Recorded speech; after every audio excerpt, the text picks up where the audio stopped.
Today's another day on the Badge Family Homestead. We have a lot of goat milk now because I've separated the babies. And I have kids that are begging me to make goat cheese because we're out. So today I'm going to show you how we make our goat cheese here on the farm. So to the right I have a gallon of goat milk. To the left I have kefir, milk kefir.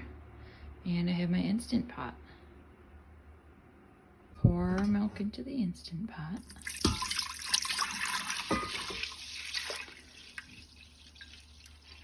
So 1 gallon of goat milk makes about 1 pound of cheese. So I have a little wheel mold that I'll show you later that works really well for that size wheel. So we have all of our milk in the Instant Pot. Now I'm going to take the kefir. I'm going to add this to it to culture it and put some good probiotics and bacteria in that for us. Whisk it together. The lid on. I'm going to hit the yogurt setting. And mine's set to 36 hours because I make a lot of albuterol and algasrol yogurt.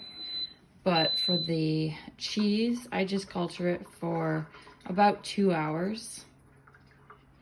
And then after that 2 hours, we're going to add our rennet. And I let that set up for, it takes about 15 minutes before we need to cut it into curds. Okay, so this is the animal rennet that I use for my cheese. It works really well. I used 1/4 teaspoon in my gallon of goat milk. And I'm going to show you after about a half an hour what it looks like. Okay, so I added my rennet. I let it sit and curd, and now I've cut the curd. And I'm going to dump this into my cheesecloth. Here's our curd. It's been all cut up nicely. Now I'm going to dump it into our cheesecloth. We'll separate away from the curd. Okay, so now I'm going to take and tie my makeshift cheesecloth to my spatula.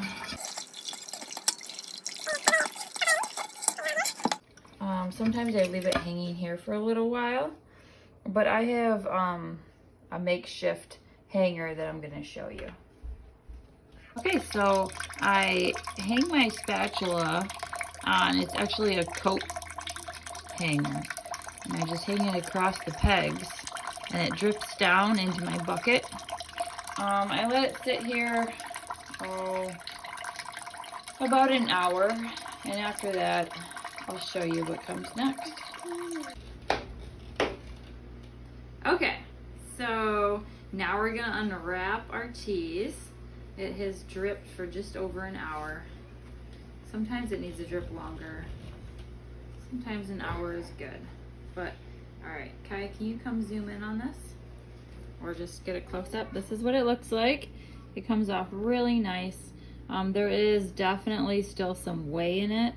So we're gonna wanna put it in our little cheese press and press the rest of the whey out of it, and I'll show you what that looks like next. Okay, turn off. Okay, so here's our cheese and our cheese mold. Most of it came off of our cheesecloth pretty well. There's still a little bit on here. One thing I have noticed, if I don't get the cheese out of here soon enough and I let it too much whey get out, it gets really stuck to this and it's hard to get off. So I like to get it out of there between 1 to 2 hours after I hang it. So here's our cheese. We're gonna put this on it and we're gonna put it in my homemade press that I will show you next. Okay, so we have a pot and then I have a strainer. I put the strainer inside.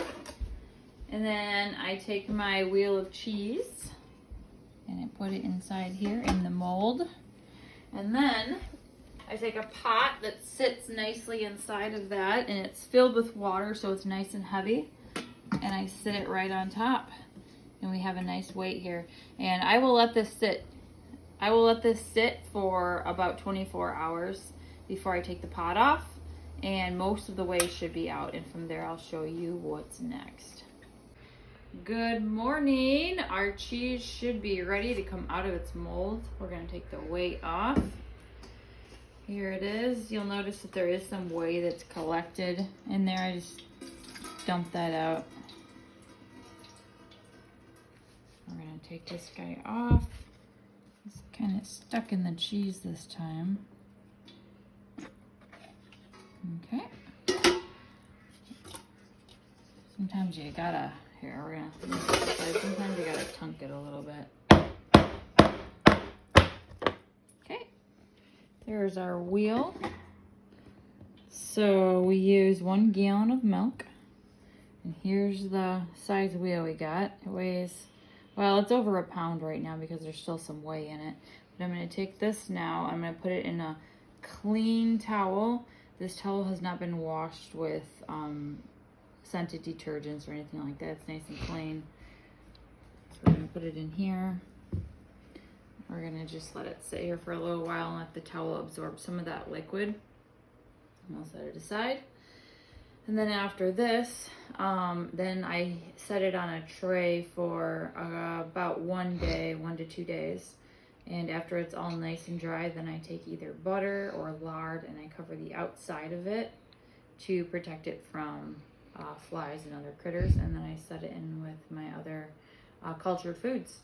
And I let it go for anywhere from 0 days because my kids want to eat it right away to 6 weeks. Thanks for watching. Okay, so our cheese is all dry. Well, it's not totally dry, but it's dry enough for us to coat it in butter and let it set for a few weeks. So here I have our grass-fed butter. I just take my fingers, take a little bit of this, and just cover our wheel with it. A little more. I'm pretty liberal with this, and I honestly love eating the rind when it's done, providing we haven't had any flies or other yuckies around. Right now it's pretty chilly, so it should be fine to eat.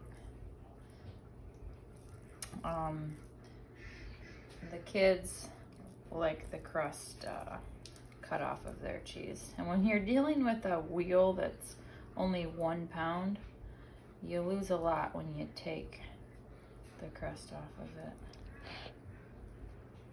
When we get our dairy cow Kai and our wheels are like 10, 15 pounds a piece, it won't take so much of our wheel away when we do that.